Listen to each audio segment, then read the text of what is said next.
అన్నా, ఊరు నుంచి మీ చెల్లెలు బావ వచ్చారన్నా.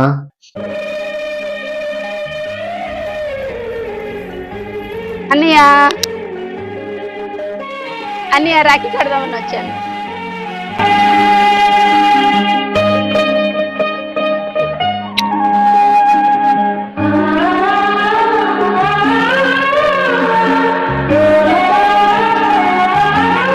అన్నయ్య వెళ్ళొస్తాను, శ్రీనాన్నకి కూడా రాఖీ కట్టాలి. సరే వెళ్ళరండి అమ్మా. రండి, నీకేమైంది బావ అలా ఉన్నావు ఏంటి? లేట్ అయిపోతుంది.